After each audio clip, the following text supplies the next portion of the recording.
Hello everyone, welcome. ये हमारा second class है जर्नी ऑफ सर्कल और स्ट्रेट लाइन का।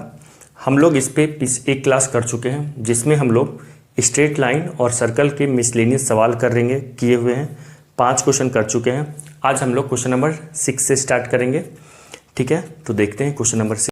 नेक्स्ट सवाल है, a circle touches the x axis and also touches the circle with centre at 0,3। Question ये कह रहा है कि एक सर्कल है जो कि एक्स एक्सिस को टच कर रहा है। ठीक है, एक कोई सर्कल है, लेट से मान लेते हैं ये सर्कल है, ये एक्स एक्सिस को टच कर रहा है। ठीक है, और किसको टच कर रहा है? एक दूसरे सर्कल को भी टच कर रहा है जिसका सेंटर है 0,3 पे। एक दूसरा सर्कल है जिसको भी टच कर रहा है उसका। अच्छा, अगर मैं इसका एक्चुअल फिगर बनाना चाहूँ एक्स एक्सिस और वाई एक्सिस से, तो देखो ये वाई एक्सिस हो गया, ये एक्स एक्सिस हो गया। तो एक सर्कल है जो एक्स एक्सिस को टच कर रहा है और एक दूसरे सर्कल को भी टच कर रहा है जिसका सेंटर 0,3 पे है। ठीक है, ये 0,3 पे इसका सेंटर हो गया। ओके, अच्छा, ये जिसका सेंटर 0,3 पे है उसका रेडियस का कितना है? इसका रेडियस ना 2 है दिया हुआ। ठीक है, then the locus of the centre of the circle. इस सर्कल का सेंटर का लोकस पूछ रहा है, तो जिसका भी लोकस पूछता है उसको क्या मानते हैं? एच कॉमा के मान लेते हैं। तो ये मान लेते हैं एच कॉमा के है। ओके, नाउ अच्छा देखो, यहाँ से ये रेडियस कितन, यहाँ से कंसेप्ट रिवाइज होगा इस सवाल से कि अगर कोई भी सर्कल एक्स एक्सिस को टच करेगा तो जो उस सर्कल का रेडियस होगा वो सेंटर का वाई कोऑर्डिनेट होगा। देखो कैसे, ये एक सर्कल है, ये सेंटर है इसका, तो इसका जो कोऑर्डिनेट है, सेंटर का कोऑर्डिनेट वो क्या है? एच कॉमा के। तो के पे कैसे, ये जो डिस्टेंस है, ये है लेंथ, ये वाला हाइट, ये के है, ये के यूनिट है ना, ये वाला लेंथ के यूनिट है, तो इसको हम बोल देंगे के, है ना। तो जो ये के है वही तो रेडियस है। तो यहाँ से एक कंसेप्ट रिवाइज हो रहा है, नोट करके लिख लो कि if a circle touches x axis, अगर कोई सर्कल एक्स एक्सिस को टच करेगा, then radius of circle equal to y coordinate of centre. किसके होगा? वाई कोऑर्डिनेट ऑफ सेंटर होगा। आ रही है बात समझ में? ठीक है, तो यहाँ से देखो, समझो, तो ये इसका रेडियस 2 हो गया, के हो गया, तो इसको भी हम के बोल सकते हैं। अब लोकस पूछ रहा है इसके सेंटर का, तो कुछ नहीं करना है। लोकस निकालने में मैं लास्ट क्लास में भी बता चुका हूँ। जो भी कंडीशन सवाल में दिया होता है उसको सिंप्लीफाई बस कर दो, सॉल्व कर दो। तो ये कंडीशन लगा देते हैं। ये डिस्टेंस क्या है? के है ना, मॉड ऑफ के बोल दो। के वैसे तो यहाँ पे के नीचे अगर होता सर्कल तो के निगेटिव हो जाता, तो इसलिए मॉड ऑफ के बोल देते हैं क्योंकि रेडियस की बात हो रही है। तो ये जो, जैसे मान लो ये सेंटर C1 है, इसका सेंटर C2 है, तो C1 C2 क्या होगा? R, ये रेडियस R प्लस ये वाला लेंथ के होगा, है ना। तो C1 C2 कैसे निकलेगा? डिस्टेंस फार्मूला से। तो ये क्या होगा? h-0 का होल स्क्वायर प्लस k-3 का होल स्क्वायर इक्वल टू, ये रेडियस 2 है और ये रेडियस क्या है? के दिया हुआ है। ठीक है, के।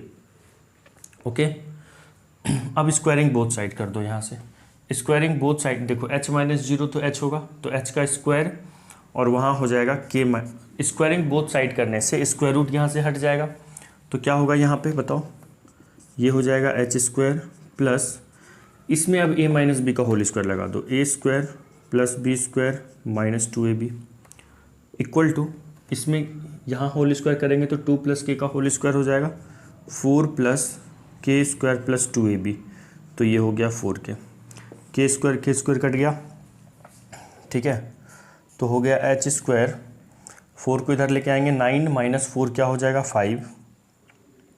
4k को फिर LHS में लेके आएंगे, माइनस 2k माइनस 4k क्या होगा? Minus 6k equal to 0। और वैसे ज़रूरत है नहीं, इसको इधर ही रहने दो, सबको के वाले टर्म को उधर ही भेज दो। तो ये हो जाएगा 4k पॉजिटिव है, 4 माइनस, हाँ ठीक है। देखिए ये हो गया, आंसर आ गया। लेकिन आंसर ये ना बोल कि इसमें एक्स और वाई रखना है, तो ये एच को रिप्लेस करते हैं एक्स से और के को रिप्लेस करते हैं वाई से। तो तो ये हो गया। नाउ अब ये क्या है, ये एक पैराबोला है, सर्कल तो नहीं है। सर्कल कब होता, जब एक्स स्क्वायर और वाई स्क्वायर दोनों होता और दोनों का कोफिशिएंट सेम होता। ठीक है, तो सिर्फ एक्स स्क्वायर है या सिर्फ वाई स्क्वायर हो किसी भी इक्वेशन में, तो आप ये समझना कि वो पैराबोला है। तो ये किसको रिप्रेजेंट कर रहा है, पैराबोला को, ये इसका आंसर है। ठीक है, अच्छा ये वाला सवाल ना AIEEE 2004 में आया हुआ था। ओके, ये कब आया हुआ था, AIEEE 2004 में ये सवाल। तो करो। Now the next question is question number 7। देखो ये भी कब आया हुआ है, मेन 2020 में आया हुआ सवाल है। जेईई मेंस 2020 में आया हुआ क्वेश्चन है। सर्कल्स का क्वेश्चन है ये। क्वेश्चन में लिखा हुआ है the number of integral values of के। इसमें ऑप्शन नहीं था, ये क्या है, न्यूमेरिकल इंटीजर टाइप क्वेश्चन था। The number of integral value of के for which the line this intersect the circle this at 2 distinct point. मतलब कहने का ये मतलब है कि ये जो सर्कल है ना, इस सर्कल को कोई लाइन ने 2 जगह इंटरसेक्ट कर रहा है। ठीक है, अच्छा इस सर्कल का इक्वेशन क्या दिया हुआ है, सर्कल का इक्वेशन है x square plus y square minus 2x minus 4y plus 4 equal to 0। ये सर्कल का इक्वेशन है। और इस स्ट्रेट लाइन का इक्वेशन क्या है, 3x plus 4y equal to k। Okay, ये स्ट्रेट लाइन इस सर्कल को 2 बार कट कर रहा है। ऐसा कब होगा, सोचो।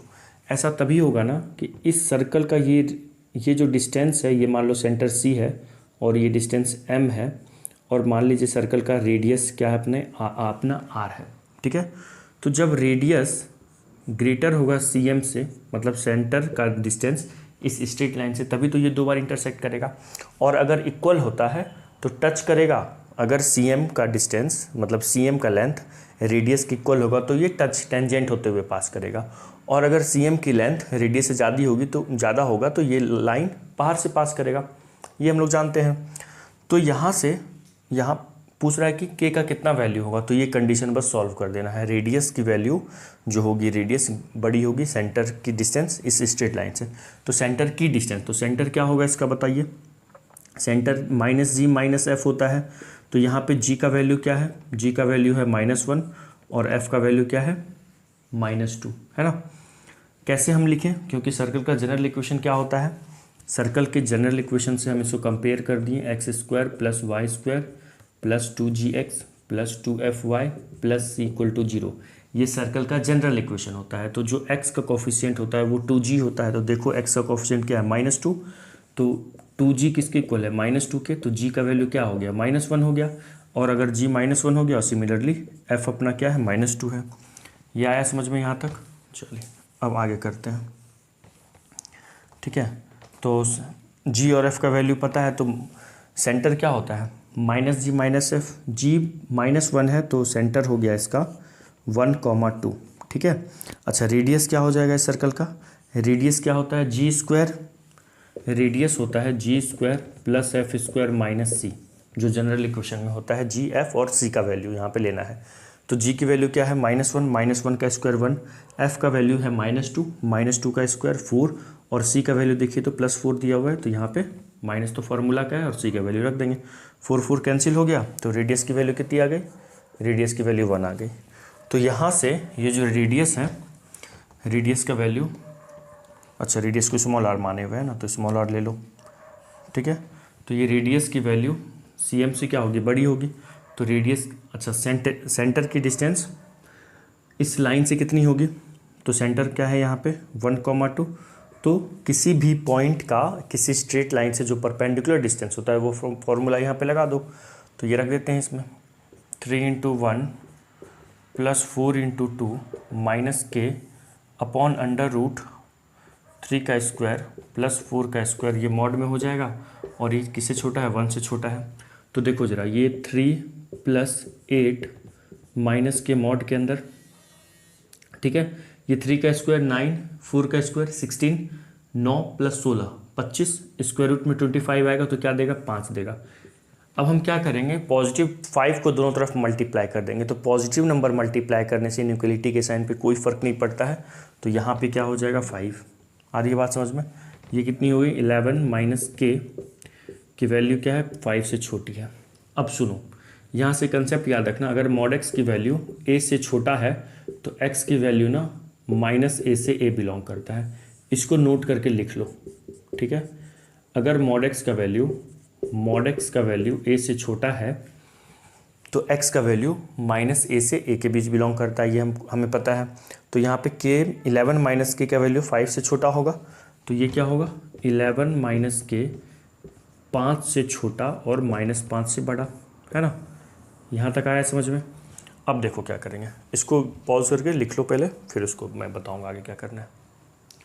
देखो क्या करेंगे, तो यहाँ से 11 की देखो दोनों तरफ क्या करेंगे, हर तरफ 11 ऐड कर देंगे, तो ये -5 सब्ट्रैक्ट कर देंगे, -11 माइनस के ये 5 माइनस 11, ठीक है। तो ये कितना होगा, -16 माइनस के ये कितना देगा, 5 माइनस 11 -6 होगा ना। अब एक काम करो, इस केक की वैल्यू को पॉजिटिव बनाने के लिए हर तरफ हम -1 का मल्टीप्लाई कर देंगे, तो ये क्या हो जाएगा, 6 से बड़ा और 16 से छोटा। क्या हो जाएगा, 6 से बड़ा और 16 से छोटा। तो अब 6 और 16 के बीच कितने के इंटीग्रल वैल्यूज होंगे वो देखते हैं। 6 के बाद एक 7, 6 तो नहीं लेना है क्योंकि यहाँ पे इक्वलिटी का साइन नहीं, सिर्फ ग्रेटर देन है। 7 8 9 10 11 12 13 14 15 16 भी नहीं लेना है। तो काउंट करो कितने वैल्यूज़ हैं, 1 2 3 4 5 6 7 8 9 वैल्यूज़ हैं। तो यहाँ पे आंसर क्या हो जाएगा, 9 इज़ द आंसर। आ रही है बात समझ में। तो के की कितनी इंटीग्रल वैल्यूज पॉसिबल होंगे, 9। यहाँ से देखो क्या कंसेप्ट एक क्लियर हुआ कि किसी भी सर्कल को कोई लाइन 2 बार तभी कट करेगा जब उस सर्कल के सेंटर से उस लाइन का डिस्टेंस रेडियस से कम होगा। पहला रिवाइज हुआ। और एक मॉड वाला कंसेप्ट, अगर मॉड एक्स लेस देन ए है तो एक्स की वैल्यू क्या होती है, -a से a, ये पता है, ठीक है। चलिए लिख लीजिए। Now question number 8। देखो क्वेश्चन नंबर 8 क्या है, the perpendicular bisector of the line segment joining the point P और Q। 2 पॉइंट है, ठीक है, ये 2 पॉइंट है P क्या है 1,4 और एक दूसरा पॉइंट है Q जो कि क्या दिया हुआ है K,3। इसका परपेंडिकुलर जो बाइसेक्टर होगा, ठीक है। अच्छा, जहाँ पे परपेंडिकुलर बाइसेक्टर जहाँ पे कट कर रहा है उसको R मान लेते हैं, ठीक है। हैज़ y इंटरसेप्ट, मतलब इस लाइन का y इंटरसेप्ट क्या दिया हुआ है -4, तो k का वैल्यू देखो y इंटरसेप्ट दिया हुआ है, तो इस लाइन का हम इक्वेशन y = mx + c के फॉर्म में लिख सकते हैं, mx + c के फॉर्म में। तो y = m तो पता नहीं है, x + c का वैल्यू क्या है -4। तो ये इस स्ट्रेट लाइन का इक्वेशन हो गया, ठीक है। अब समझो स्लोप का वैल्यू कैसे निकालेंगे, ठीक है। पहले एक बात बताओ, ये स्लोप ऑफ PQ कितना होगा, स्लोप ऑफ PQ। अच्छा, इसका कुछ नाम मान लेते हैं, इसको कुछ ले लो, let's say this is line L। Slope of PQ होगा y कोऑर्डिनेट, ऐसे निकालते हैं। अगर 2 पॉइंट पता होता है स्ट्रेट लाइन पे तो स्लोप क्या होता है, y1 - y2 upon x1 - x2 या y2 - y1 upon x2 - x1। तो यहाँ से 4 - 3 निकाल लो, 4 - 3 अपॉन 1 - k। तो स्लोप ऑफ PQ आ गया 1/1 - k, है ना। अच्छा, अब देखो यहाँ पे ये जो PQ है ये परपेंडिकुलर है L पर परपेंडिकुलर है, तो दोनों का slope of L into slope of PQ क्या होगा, -1 के इक्वल होगा। तो यहाँ से slope of L = -1 upon slope of PQ। तो slope of L = -1 upon slope of PQ ये है, तो इसको हम लिख सकते हैं -1 - k। तो slope of L, m of L का मतलब है स्लोप ऑफ L = हो जाएगा k-1, है ना। ये स्लोप ऑफ L निकल गया। अच्छा, ये R का कोऑर्डिनेट क्या होगा, परपेंडिकुलर बाइसेक्टर, तो ये भी 1 ये भी 1, मिड पॉइंट थ्योरम लगा दो। तो R का जो कोऑर्डिनेट होगा, मैं यहाँ पे लिख रहा हूँ, यहाँ पे लिख देता हूँ। R का कोऑर्डिनेट क्या होगा, देखो 1 + k अपॉन 2 होगा ना। मिड पॉइंट थ्योरम क्या कहता है, x1 + x2 अपॉन 2 और y1 + y2 upon 2, y1 + y2 upon 2, अगर है ना। इस R का कोऑर्डिनेट और क्या हो जाएगा 4 + 3 7 अपॉन 2, ओके। अच्छा, अब देखो यहाँ से इस स्ट्रेट लाइन का इक्वेशन क्या हो जाएगा, y की वैल्यू कितनी हो जाएगी। देखो सबसे पहले क्या करना, ये डायग्राम बनाना, फिर इसको लिखना, फिर ये लिखिएगा। सबसे पहले क्या करना है, ये लिखना है, फिर इसको लिखना है, फिर यहाँ आते हैं। स्लोप कितना हो जाएगा, m की वैल्यू कितनी है, m की वैल्यू k-1, तो k-1 x और c की वैल्यू तो -4 है ना, y = mx + c लगा दिए। अब कैसे निकालेंगे k का वैल्यू, देखो ये जो xy है इस स्ट्रेट लाइन पे कोई भी पॉइंट है, कोई भी आर्बिट्रेरी पॉइंट है, तो हो सकता है xy r भी हो सकता है, या हम कह सकते हैं कि r जो पॉइंट है वो इस स्ट्रेट लाइन पे लाई कर रहा है, तो r पॉइंट इस इक्वेशन को सेटिस्फाई करेगा ना। तो क्या करेंगे, r का कोऑर्डिनेट इस इक्वेशन में रख देंगे। r का कोऑर्डिनेट है क्या, k के टर्म में है, रख देंगे, सिंप्लीफाई करेंगे, k का वैल्यू दे देगा। लिखो यहाँ तक, फिर आगे करते हैं। अब देखो क्या करेंगे, नाउ ये समझाने के लिए मैं लिख रहा हूँ, now as r lie on line l, r क्या कर रहा है, इस लाइन l पे लाई कर रहा है, लाइन l पे ये r लाई कर रहा है, r का कोऑर्डिनेट क्या है, ये इसको सेटिस्फाई करेगा इस लाइन के इक्वेशन को। तो r का y का वैल्यू क्या है, 7/2 = m k-1, x का वैल्यू क्या है 1 + k या k+1 कुछ भी बोल दो, /2 -4। ठीक है, यहाँ से एलसीएम ले लो, 2 एलसीएम ले लो, ये 7/2 = 2 एलसीएम ले लेंगे, तो यहाँ पे a + b a - b क्या होगा, a² - b², 1 का स्क्वायर 1, और ये क्या होगा 4 × 2 = 8 है ना। तो ये 7 कैंसिल, सॉरी 2 कैंसिल होगा ना, 2 कैंसिल हो गया, 7 = k² - 9, तो k² की वैल्यू हो गई, 9 को इधर ले आओ 16, तो k की 2 वैल्यू पॉसिबल है, +-4। ऑप्शन में देखो क्या दिया हुआ है, +4 या -4, -4 दिया हुआ है, तो ये सही होगा। आई बात समझ में। तो ये भी मेंस का क्वेश्चन है, ठीक है। ये कब आया हुआ है वो तो भी यहाँ मेंशन नहीं है, लेकिन मेंस का ही सवाल है, मुझे जहाँ तक कि ध्यान है, ठीक है। चलिए लिख लीजिए। चलो अब अगला क्वेश्चन नंबर 9। इसमें क्या कह रहा है, बढ़िया क्वेश्चन है ये, और एक कंसेप्ट यहाँ से सीखने को मिलेगा। देखो क्या मिलेगा कंसेप्ट, एक अच्छा कंसेप्ट सीखेंगे यहाँ से। क्वेश्चन में लिखा हुआ है, find the coordinate of the point on the line. इस लाइन पे एक पॉइंट, किसी अननोन पॉइंट का कोऑर्डिनेट निकालना है, ठीक है, जिसका डिस्टेंस, मतलब उस पॉइंट का डिस्टेंस, जिस पॉइंट का कोऑर्डिनेट निकालना है उस पॉइंट का डिस्टेंस इस दूसरे लाइन से √5 यूनिट दी हुई है। आ रही है बात समझ में। तो देखो सबसे पहले इस लाइन, देखो अगर कोई लाइन ax + by + c = 0 होता है तो उसका स्लोप ना -a/b होता है। तो इस लाइन का स्लोप -1 दिख रहा है, क्या दिख रहा है।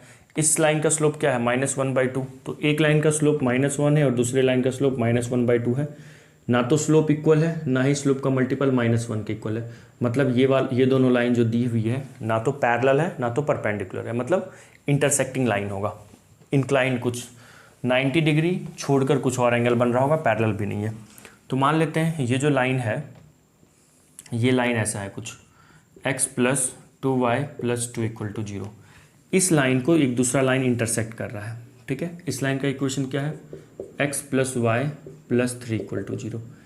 इस पे कोई एक पॉइंट होगा, कहीं मान लो ऊपर होगा या इधर कहीं होगा, कहीं एक जगह होगा, जिसका डिस्टेंस कहीं एक जगह हम मान लेते हैं ये पॉइंट P है, जिसका डिस्टेंस इस दूसरे वाले लाइन से, मान लो ये लाइन L1 है अपना, ठीक है, और ये लाइन L2 है। तो L1 लाइन पे जो पॉइंट P है उसका डिस्टेंस L2 लाइन से कितना यूनिट दिया हुआ है, √5 यूनिट। देखो अगर डिस्टेंस में कुछ मेंशन नहीं हो तो हमेशा शॉर्टेस्ट डिस्टेंस माना करो, परपेंडिकुलर डिस्टेंस माना करो। तो यहाँ से PM हम यहाँ पे इसलिए परपेंडिकुलर डिस्टेंस माने क्योंकि यहाँ पे सिर्फ डिस्टेंस दिया हुआ है किसी अननोन पॉइंट का इस लाइन से। तो कैसा डिस्टेंस होगा, परपेंडिकुलर डिस्टेंस ही होगा, ठीक है, उसी को बोलते हैं शॉर्टेस्ट डिस्टेंस। तो ये PM इसमें परपेंडिकुलर है, ठीक है ना, और PM का वैल्यू √5 दिया हुआ है। तो अपने को ना P का कोऑर्डिनेट निकालना है। देखो कैसे निकालेंगे, यहाँ से P का कोऑर्डिनेट अगर मैं, देखो अगर y की वैल्यू मान लेते हैं, P के कोऑर्डिनेट का x का वैल्यू 2 होगा तो y का वैल्यू 3 + 2 5। अगर x 2 होगा तो y 100% क्या होगा, -5 होगा। अब वो तो हम बता नहीं सकते एग्जैक्ट वैल्यू क्या है x और y का, इस कोऑर्डिनेट का। तो हम मान लेते हैं x अल्फ़ा है, x को अगर अल्फ़ा मान लेंगे तो y की वैल्यू क्या आ जाएगी, -3 - अल्फ़ा। यही कंसेप्ट यहाँ से सिखाने के लिए ये मैं क्वेश्चन दिया। किसी भी लाइन पे एक अगर पॉइंट मानना हो तो हम देखो, दो अननोन से ज़्यादा अच्छा एक ही अननोन हो। अगर हम इसको अल्फ़ा बीटा मान लेते तो मेरे पास दो अननोन हो जाता, लेकिन हम अल्फ़ा एक्स कोऑर्डिनेट को अल्फ़ा माने तो वाई कोऑर्डिनेट को बीटा ना मान के ये एक्स कोऑर्डिनेट पे, मतलब इस स्ट्रेट लाइन पे ये अल्फ़ा है ना, ये पॉइंट है एक्स और वाई, ये पी इसी स्ट्रेट लाइन पे है ना। तो अगर इसका एक्स कोऑर्डिनेट अल्फ़ा होगा तो वाई कोऑर्डिनेट क्या होगा, 3 माइनस 3 माइनस अल्फ़ा होगा। तो हम लोग एक ही अननोन से अपना काम जुगाड़ लगा लिए, ठीक है। अब देखो यहाँ से पी एम की वैल्यू कितनी दी हुई है, पी एम की लेंथ कितनी दी हुई है, √5 यूनिट। तो इस लाइन, इस पॉइंट से इस लाइन का डिस्टेंस क्या होगा, आता है डिस्टेंस फार्मूला, किसी भी पॉइंट से किसी लाइन का कैसे निकालते हैं। तो क्या हो जाएगा, ये x + 2 - 3 माइनस अल्फ़ा + 2 और अपॉन में क्या होता है √a² + b²। a क्या है 1, b क्या है 4, तो 1 + b क्या है 2, 2 का स्क्वायर 4। ये जो मॉड होगा ये किसके इक्वल होगा, √5 के इक्वल होगा। आ रही है बात समझ में। तो यहाँ इसको लिखिए, जल्दी से लिख लिए।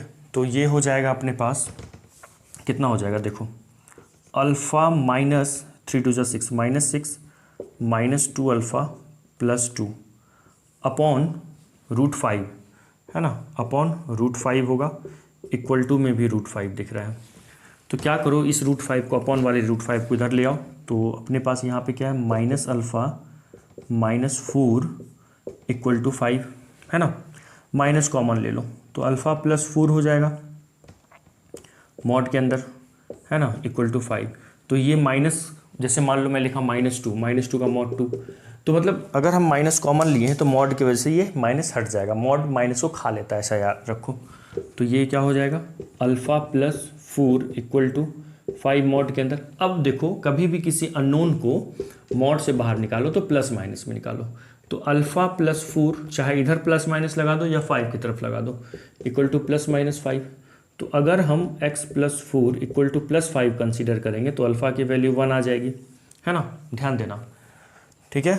और अगर हम लोग x की वैल्यू अल्फ़ा + 4 -5 कंसीडर करेंगे तो ये कितनी आ जाएगी, -4 -9 है ना। आ रही है बात समझ में। तो देखो यहाँ तक आ गया।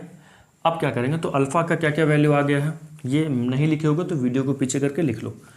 अल्फ़ा का वैल्यू जब 1 होगा तो -1 -3 माइनस अल्फ़ा का वैल्यू क्या होगा, -3 - 1 कितना होता है, -4 है ना। एक तो ये सिनेरियो बन रहा है अपना, और एक दूसरा, अगर अल्फ़ा का वैल्यू -9 होगा, अल्फ़ा का वैल्यू -9 होगा तो -3 माइनस अल्फ़ा की वैल्यू क्या होगी, देखो -3 यहाँ माइनस है और अल्फ़ा भी माइनस माइनस प्लस हो जाएगा, -3 + 9 दिखेगा तो ये हो जाएगा 6। तो एक अपना ये बन रहा है ना। तो यहाँ पे ना क्वेश्चन में क्या कह रहा है, 2 पॉइंट अपना आंसर आ रहा है। एक आ रहा है, सो द पी का जो कोऑर्डिनेट होगा वो या तो क्या होगा 1, -4 होगा, या फिर पी का कोऑर्डिनेट -9 6 होगा। अब सुनो, 2 कोऑर्डिनेट क्यों आ रहा है यहाँ पे, 2 कोऑर्डिनेट इसलिए आ रहा है कि अगर पी, ये भी एक परपेंडिकुलर डिस्टेंस √5 यूनिट हो सकता है इस स्ट्रेट लाइन पे, एक और पॉइंट नीचे कहीं हो सकता है जिसका डिस्टेंस इस लाइन से भी √5 फिर भी पॉसिबल था, ये भी √5 हो सकता है। तो 2 ऐसे पॉइंट पॉसिबल हैं इस स्ट्रेट लाइन पे जिसका ये L2 लाइन से √5 यूनिट डिस्टेंस पॉसिबल है, इसीलिए अपना आंसर 2 आया हुआ है, 2 वैल्यू आया है।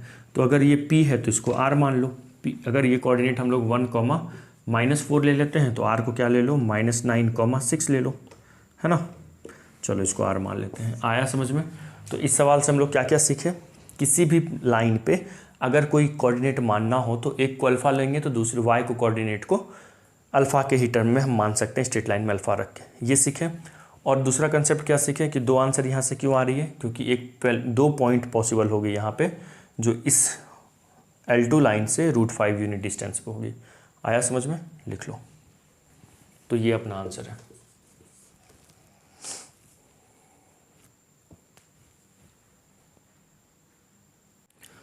Now the question number 10। Question number 10 में क्या लिखा हुआ है, देखो EOL का मतलब है इक्वेशन ऑफ लाइन। तो क्वेश्चन नंबर 10 कह रहा है find the equation of line date has y intercept 4। एक ऐसे लाइन का इक्वेशन निकालना है जिसका y इंटरसेप्ट 4 दिया हुआ है, ठीक है, and is perpendicular to the line joining the point this and this. देखो बहुत ईजी क्वेश्चन है।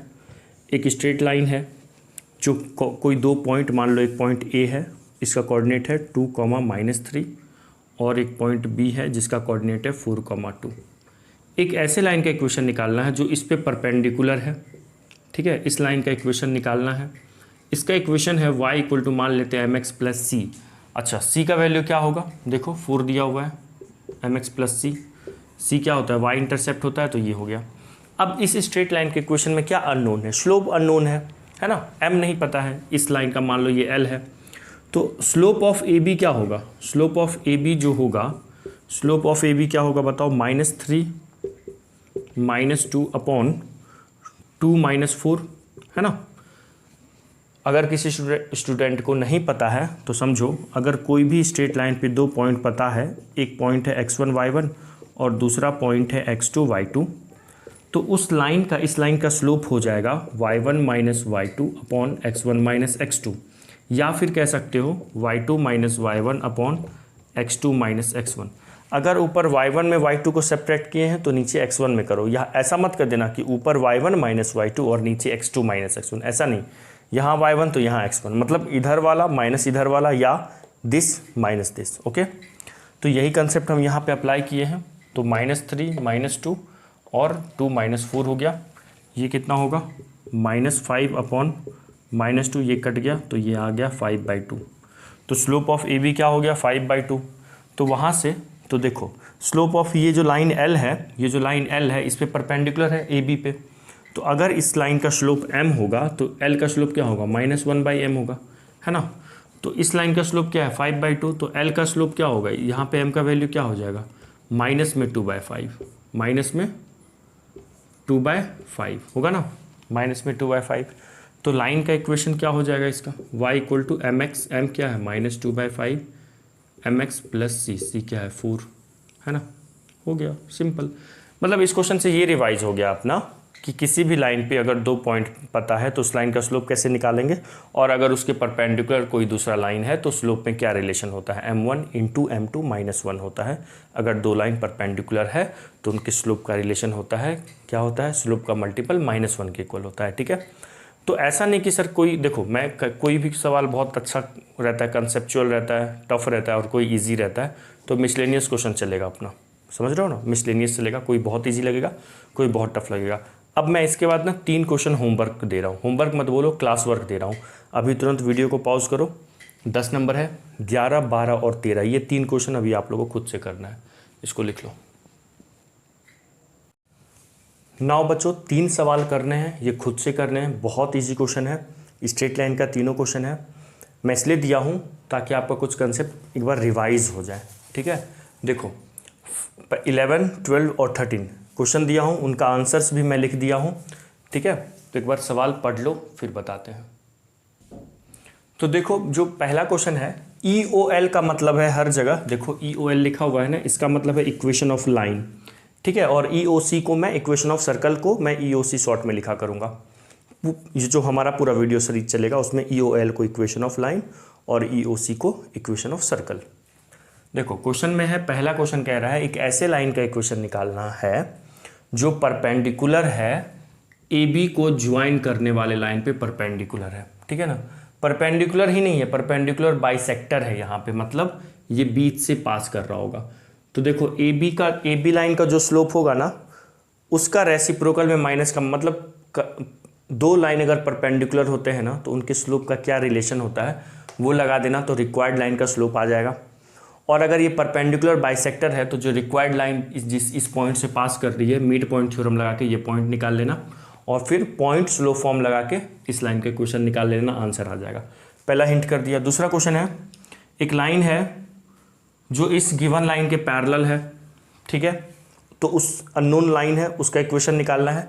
इस लाइन के पैरेलल है और इस पॉइंट से पास कर रहा है। तो सुनो, अगर दो लाइन पैरेलल होंगे ना, जैसे तो इस लाइन के पैरेलल किसी भी लाइन का इक्वेशन 3x - 2 लैम्डा वो सेम रहेगा, बस यहाँ पे सॉरी लैम्डा नहीं, 3x - 2y वहीं रहेगा, यहाँ पे लैम्डा आ जाएगा बस 3x। इसके पैरेलल किसी भी लाइन का इक्वेशन क्या होगा, 3x - 2y plus lambda equal to 0। अब लैम्डा की वैल्यू अलग अलग रखने पे अलग अलग पैरेलल लाइन मिलेंगे। तो यहाँ पे लैम्डा की वैल्यू पहले कैसे निकालेंगे, ये वाला पॉइंट रिक्वायर्ड लाइन पे लाई कर रहा है तो इस पॉइंट को सेटिस्फाई करवा देना, वहाँ से आपको लैम्डा निकल जाएगा, तो फिर आपका इक्वेशन ऑफ लाइन आ जाएगा। सिमिलरली अगला क्वेश्चन है, पढ़ लो। तो इसके पैरेलल इसके परपेंडिकुलर किसी भी लाइन का इक्वेशन देखो क्या करते हैं, एक्स और वाई का कोफिशिएंट इंटरचेंज कर देते हैं और किसी एक का साइन चेंज, अगर हम 3 का साइन चेंज कर देंगे तो यहाँ -3 प्लस लैम्डा लगाएंगे, और ये जो रिक्वायर्ड लाइन है इस पॉइंट से पास कर रहा है, तो इसका मतलब है ये वाला पॉइंट इसको सेटिस्फाई करेगा, तो वहाँ से लैम्डा निकल जाएगा, तो फिर लाइन का इक्वेशन निकल जाएगा। या ऐसे भी कर सकते थे ये दोनों सवाल, इस लाइन का स्लोप वही होगा जो रिक्वायर्ड लाइन का स्लोप होगा, क्योंकि ये वाला लाइन और रिक्वायर्ड लाइन पैरेलल है, तो इस वाले लाइन का स्लोप यूज़ कर लेना और इस पॉइंट को यूज़ कर लेना, पॉइंट स्लोप फॉर्म लगा देना, पॉइंट स्लोप फॉर्म हाँ लगा देना। उसी तरह अगर इस वाले लाइन का स्लोप देखो क्या है, -3/2 है, तो रिक्वायर्ड लाइन का स्लोप क्या होगा, 2/3 प्लस में, तो स्लोप निकल गया रिक्वायर्ड लाइन का, और रिक्वायर्ड लाइन इस पॉइंट से पास कर रहा है, तो पॉइंट स्लोप फॉर्म लगा देंगे। दो मेथड इनका बता दिया, ये भी हिंट कर दिया हूँ, खुद से कर लो, ठीक है। तो बच्चों आज की क्लास के लिए इतना ही रहने दो। आज हम लोग कितने नंबर क्वेश्चन तक कर लिए, 6 से लेके 13 तक कर चुके हैं। हमारा ये जर्नी ऑफ क्वाड्रेटिक इक्वेशन का जो सेकंड क्लास था, इसमें हम 13 तक कर चुके हैं। अब थर्ड क्लास से हम क्वेश्चन नंबर 14 तक से स्टार्ट करेंगे। Okay, bye, have a nice day.